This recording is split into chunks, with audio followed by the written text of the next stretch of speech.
and dine upon a single dish and tavern wine.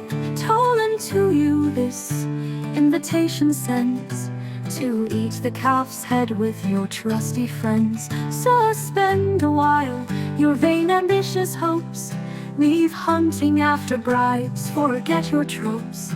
Tomorrow we our mystic feast prepare, where thou our latest proselyte shall share.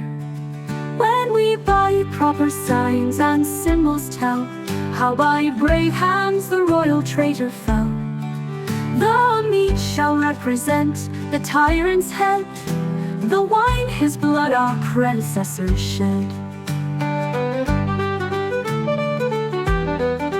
Whilst in eluding him some artist sings, we toast confusion to the race of kings. At monarchy we nobly show our spite, and talk what fools call treason all the night. Who by disgraces or ill fortune sunk, feels not his soul enlivened when he's drunk. Wine can clear up Godolphin's cloudy face, and fill Jack Smith with hopes to keep his place. By force of wine even Scarborough is brave, how grows more pert and summer's not so grave. Wine can give Portland wit and Cleveland sense, Montague learning, Bolton eloquence. Cholmondeley when drunk can never lose his wand, and Lincoln then imagines he has land. My province is to see that all be right, glasses and linen clean and pewter bright, from our mysterious club to keep out spies, and Tories dressed like waiters in disguise.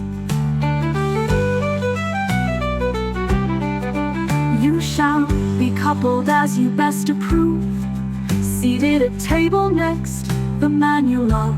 Sunderland, Orford, Boyle, and Richmond's Grace will come, and Hampden shall have Walpole's place. Wharton, unless prevented by a will hardly fail, and there is room for more.